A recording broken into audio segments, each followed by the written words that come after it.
En primera plana, Carlos Herranz. Bienvenidos en Primera Plana, un programa de Radio Francia Internacional y de France 24, esta semana para tratar de un conflicto enquistado, el del Yemen.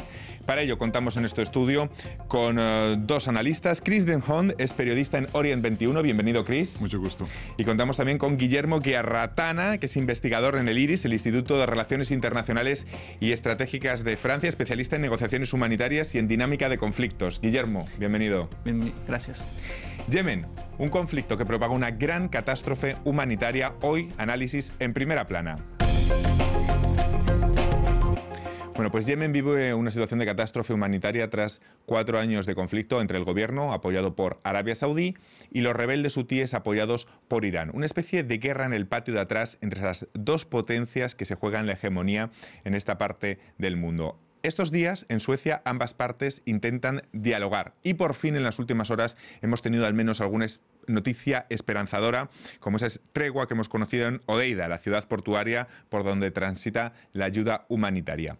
Vamos a ver cómo la prensa internacional está tratando este conflicto. En portadas como la del Courrier International, aquí en Francia. Irán y Arabia, ese duelo de fuerzas que se reproduce en el escenario de Yemen. La Croix trata en su portada la polémica que afecta a varios países occidentales en este conflicto, que no es ni más ni menos que la venta de armas. Armas francesas matan a Yemen, titula La Croix en su portada, y cómo se estarían violando los compromisos internacionales. La tragedia en su plano más humanitario ha sido también foco en un reportaje con imágenes tan desesperadas como estas del New York Times y con un titular desde luego muy locuaz: la trágica guerra de Arabia Saudí. Chris, ¿la de Yemen es la trágica guerra de Arabia Saudí, como titula el New York Times? Ciertamente, y también de los Emiratos Árabes Unidos. Lo que no hay que olvidar, este segundo país que con Arabia Saudita es interviniendo en Yemen desde algunos años con una intervención militar. No es una intervención militar terrestre, es una intervención militar con bombardeos aéreos y es un catástrofe por este país. Es una intervención con increíblemente muchos medios tecnológicos contra una población que no tiene este potencialidad de responder. Pero hay que decir que por Arabia Saudita ellos pensaron hace 3 años que era algo muy fácil de destruir este gobierno de los hutíes, pero hoy en día, después 45 meses con un catástrofe humanitario, todavía no lograron de obtener sus objetivos hasta la fecha. Por calibrar un poco, Guillermo, cuando estamos hablando de catástrofe humanitaria como en ninguna parte del mundo en Yemen, ¿de qué estamos hablando exactamente? Y bueno, la primera es la hambruna, que toda guerra, y en este caso en particular porque depende de los alimentos que entran a Yemen del puerto de Hodeida, pero estamos hablando de varias capas. Estamos hablando de la epidemia de cólera del año pasado, estamos hablando de los muertos causados de forma directa por los bombardeos, por los ataques terrestres en el sur, o toda la violencia, la dinámica de la violencia. Estamos hablando también del impacto que tiene también en otras áreas, no solo salud, sino educación, por ejemplo, todo el destrozo en las infraestructuras, pero lo más directo, lo más impactante es la muerte. Las cifras no son muy exactas en este tipo de dinámicas y de conflictos, pero arriba de 16.000 personas por ataques directos, por la violencia directa, de forma directa. Luego tendríamos que sumar 60.000, más o menos, algunas cifras se estiman. Claro, en esa forma directa no están los que han muerto por hambruna, por enfermedades. Simplemente bombardeos. Simplemente por bombardeos. 60.000, 70.000 por esta otra dinámica de hambrunas. Sin embargo, es más grave aún porque bueno, como el Programa Mundial lo acaba de decir, se está al borde de una declaración de una hambruna en tanto tal, y eso tocaría 11 millones de personas. Tremendo. Es tremendo, y en particular los niños. Muchas veces los periodistas o los medios internacionales presentamos este conflicto como una especie de guerra en el patio de atrás entre las dos potencias hegemónicas de la región, entre Arabia Saudí apoyando al gobierno e Irán apoyando a los rebeldes. ¿Es demasiado simplismo presentar este conflicto de Yemen así, Chris? ¿O habría que añadir otros actores, cuanto menos? Sí, es un poco simplístico porque hay que saber que cuando la guerra empezó, Irán no era en favor de esta guerra. Irán ya había sido ocupado con la guerra en Siria y también con un nuevo gobierno en Irak. Y no hay que olvidar que acabaron de concluir un acuerdo sobre nuclear con el presidente de los Estados Unidos, Obama. Ellos no querían, Irán no quería una nueva frente de guerra. Pero hay que comprender porque Arabia Saudí, para justificar su guerra, tuve que exagerar el papel de Irán en la región.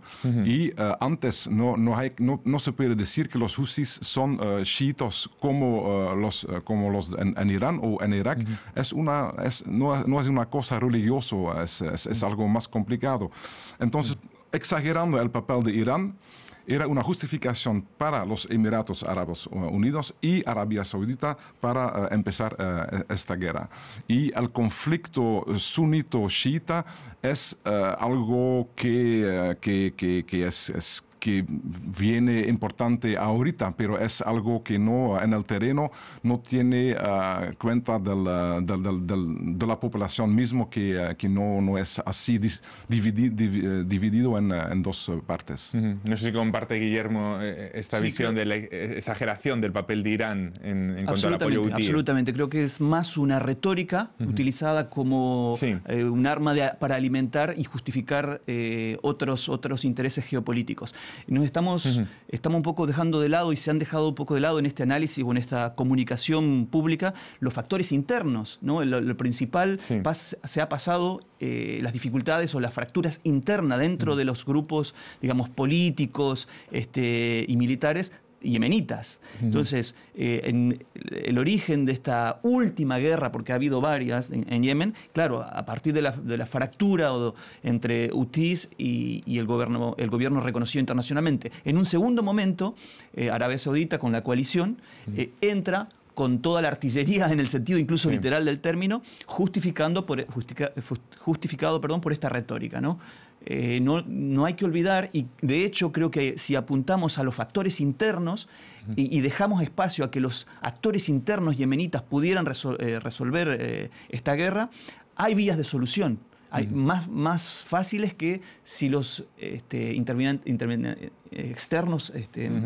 Sí, los actores externos. Si los actores externos se meten en el juego, ¿no? O continúan en el juego. Vamos a avanzar por esas vías de solución, porque estos días en Suecia se sentan ambas partes para retomar el diálogo. En las últimas horas hemos tenido por fin una noticia esperanzadora sobre toda la guerra en Yemen, esa tregua en el puerto de Hodeida, que es también por donde llega la mayoría de la ayuda humanitaria. ¿Qué se está negociando en Suecia, Chris, y por qué es importante estas negociaciones? ¿Qué hay en juego? Es importante que hay una tregua para facilitar la ayuda humanitaria y que sea menos doloroso, que esta guerra toma fin. Pero una tregua no quiere decir una solución política.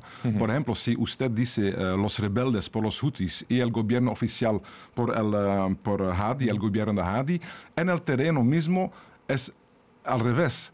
Son los hutis que dominan las instituciones políticas y militares, y Hadi, que es reconocido internacionalmente para la ONU, para una resolución de las Naciones Unidas.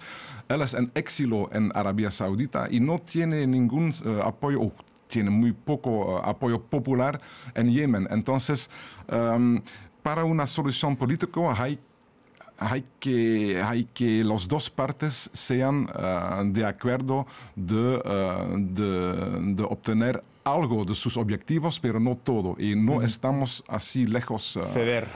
Sí, no estamos en este punto ya. Sí, Guillermo. Sí, que este sin duda es un gran paso, un primer gran paso, pero no tenemos que olvidar que en Yemen hay varias guerras solapadas. La principal es la que estamos hablando, ¿no? Esta la más reconocida en lo público. Pero en el sur hay también una división muy importante sobre, le llamamos el Consejo de Transición del Sur.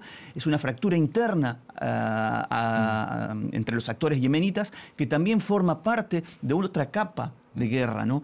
Tenemos también lo que le llamamos la guerra del terror, que está contra el terror, que está llevando a cabo Estados Unidos mediante la utilización de drones para, digamos, atacar o disminuir todo el potencial de los grupos denominados terroristas en el sur. Entonces hay varias capas también, hay varias subguerras dentro de esta gran guerra que estamos, digamos, donde estamos poniendo el foco. Entonces, la negociación en estos momentos tocan a esta gran guerra, a la guerra que pone el cuadro general, pero todavía no hay ninguna instancia donde las otras subguerras se estén tocando, digamos, o negociando o intentando buscarles alternativas.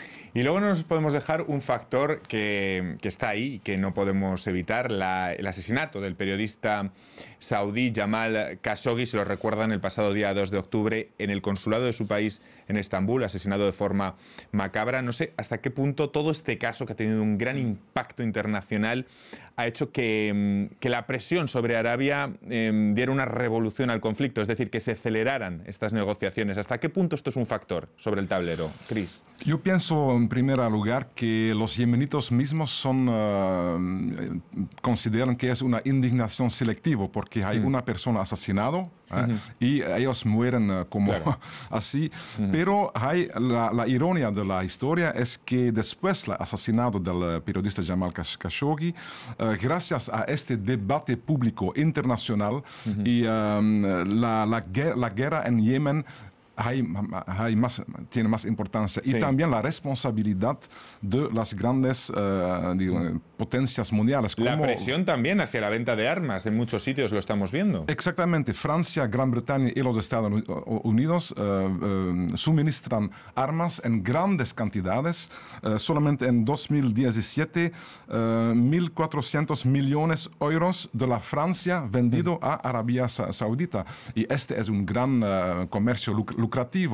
Hay una responsabilidad directa de las grandes potencias como Francia, Gran Bretaña y los Estados Unidos en esta guerra de Yemen. Entonces hay una gran contradicción entre las declaraciones de algunos ministros, como la ministra francesa, para parar la guerra, y al mismo tiempo están vendiendo pero grandes, no solamente armas, también entrenamiento y equipamiento tecnológico. Me van a permitir un minuto para despedir en este punto a los telespectadores de France 24. Nosotros vamos a continuar analizando el conflicto en Yemen aquí en Primera Plana. Muchas gracias.